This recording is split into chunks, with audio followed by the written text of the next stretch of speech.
நன்னாடு சிவகங்க நன்னாடு என் நார வரக்காத 48 மடையாண்ட ராமநாடு. எந்த நாட்டு எல்லையிலே கருப்பையா நீங்க காவலுக்கு இருந்தாலும் இப்போ இந்த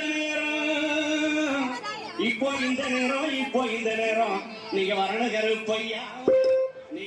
நம்ம ஊர் மக்களுக்கு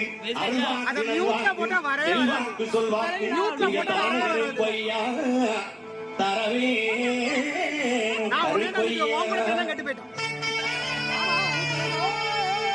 அங்கே இது வழங்கு